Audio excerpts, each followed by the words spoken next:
केला बेचने वाली चुड़ैल। एक बार की बात है, जादूपुर नाम के एक गांव में करतब दिखाती एक औरत एक रेड्डी के लिए गांव में आती है। आइए आइए मेहरबान कदरदान, खाइए रोहड़ा के ताजे ताजे केले। कभी खाए नहीं होंगे ऐसे केले, पीले पीले केले खाइए।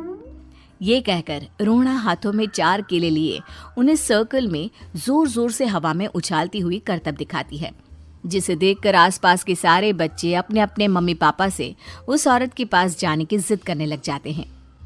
पापा, ऐसा तो सर्कस में बॉल से होता है ना, ये आंटी तो केले से कर रही है। चलिए ना पापा, देखते हैं। रोहड़ा एक पतली सी तार पर चलती हुई केलों से करतब दिखाती है। आते जाते सभी लोग बाहर रुककर उसके करतब देखते हैं और वाह वाही करते नहीं थकते।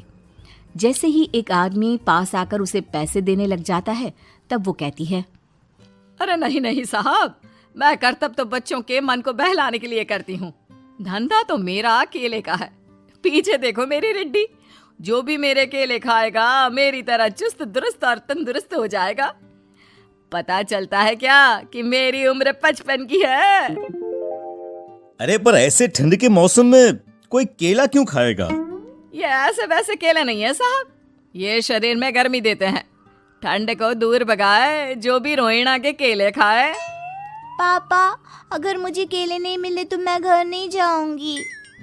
तभी उसके पापा कहते हैं कि बेटा, केले ठंड में कभी गर्मी नहीं देते। ये सब कहने की बातें हैं, सामान बेचने का तरीका है इनका। पर पिंकी नहीं मानती। मैं केले खाऊंगी। पिंकी की जिद के आगे नत्थू हार जाता है और उसे केले खरीद कर दे देता है। पिंकी खुश होकर केले घर ले आकर खाती है। अब मैं भी करतब करूंगी, कितना मजा आएगा। जादुई केले। पिंकी पहला केला खत्म भी नहीं करती कि वो बेहोश हो जाती है। दूसरे केले से एक काला धुआं आता है और रोहड़ा चुड़ैल बनकर बाहर निकल आती है। मेरे भूतिया केले बच्चे न खाए, ऐसा हो ही नहीं सकता। जादूपुर वालों, कब तक बचोगे? आ गई हूं मैं रोहड़ा, जिसका कोई नहीं कर सकता सामना। रोहड़ा पिंकी को गोद में उठाकर काले धुएं में कहीं गायब हो जाती है। शाम के वक्त नत्थू घर लौटता है और पिंकी को घर में ना पाकर उसकी माँ से कहता है, माँ पिंकी कहाँ है?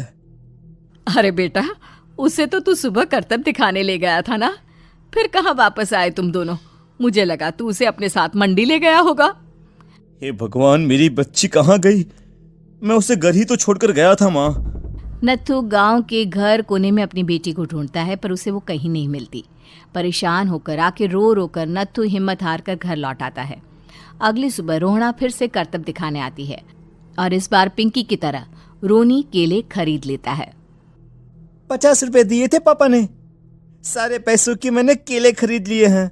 अब मैं भी आंटी की तरह ही करतबबाज बन जाऊंगा। यही सोचते हुए रोनी केले खाता है और पहला अकेला केला आधा खत्म भी नहीं करता कि चुड़ैल उसके सामने आ जाती है। मेरे साथ चलने का समय आ गया है रोनी। ये तो बस शुरुआत है। अब इस गांव के सारे बच्चे धीरे धीरे मेरे कब्जे में होंगे, एक बच्चा भी नहीं बचेगा। ये कहकर रोना रोनी को गोद में लेकर काले धुएं में अदृश्य हो जाती है। इसके बाद हर रोज गांव में से कोई ना कोई बच्चा गायब होता, पर ऐसा क्यों हो रहा है किसी को भी समझ में नहीं आ पा रहा था।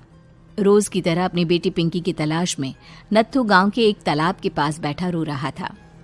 कहाँ गई मेरी पिंकी? शकुंतला के जाने के बाद एक वही तो मेरा सहारा थी। अरे उसकी आत्मा कोस रही होगी मुझे कि मैं अपनी बच्ची को संभाल भी नहीं पाया। नत्थू ये कहता हुआ रो ही रहा था कि तभी तालाब में से उसे शकुंतला की आवाज सुनाई देती है। कहाँ थी तुम शकुंतला? हमारी बच्ची और सारे गायब हुए बच्चे रोहड़ा के कब्जे में हैं। वो बच्चों को जो केले देती है उससे बच्चे बेहोश हो जाते हैं और उसके कब्जे में आ जाते हैं और वो उन्हें ले जाकर काली दुनिया में ले जाती है। पर वो ऐसा क्यों कर रही है? ये मैं नहीं जानती, पर उस दुनिया का रास्ता मैं आपको बता सकती हूँ। जहां ये नदी खत्म होती है वहां एक केले का पेड़ है, उसके नीचे एक दरवाजा है, वहीं से रास्ता जाता है उस दुनिया का। ये कहकर शकुंतला की आत्मा गायब हो जाती है। गांव के सभी लोग झुंड बनाकर उसी रास्ते से काली दुनिया में चले जाते हैं और वहां देखते हैं कि सारे बच्चे वहां काम कर रहे थे। पापा मुझे ले चलो यहाँ से। पापा पापा। सभी बच्चे अपने मम्मी पापा से लिपट जाते हैं। तो तुम लोग यहाँ तक आ गए? क्यों हमारे बच्चों को पकड़ लिया तूने? तुझे शिकार ही बनाना है तो ले, हम सब आ गए हैं, हमें खा ले। नहीं, मुझे बच्चे चाहिए। मेरे बच्चे के बदले तुम लोगों के बच्चे। क्या मतलब? मैं इसी गांव में रहने वाली एक औरत थी। केले की चोरी के इल्जाम में मेरे बेटे को गांव वालों ने इतना मारा कि वो मर गया। उसी दिन मैंने ठान लिया कि गांव वालों का भी वही हाल करूंगी।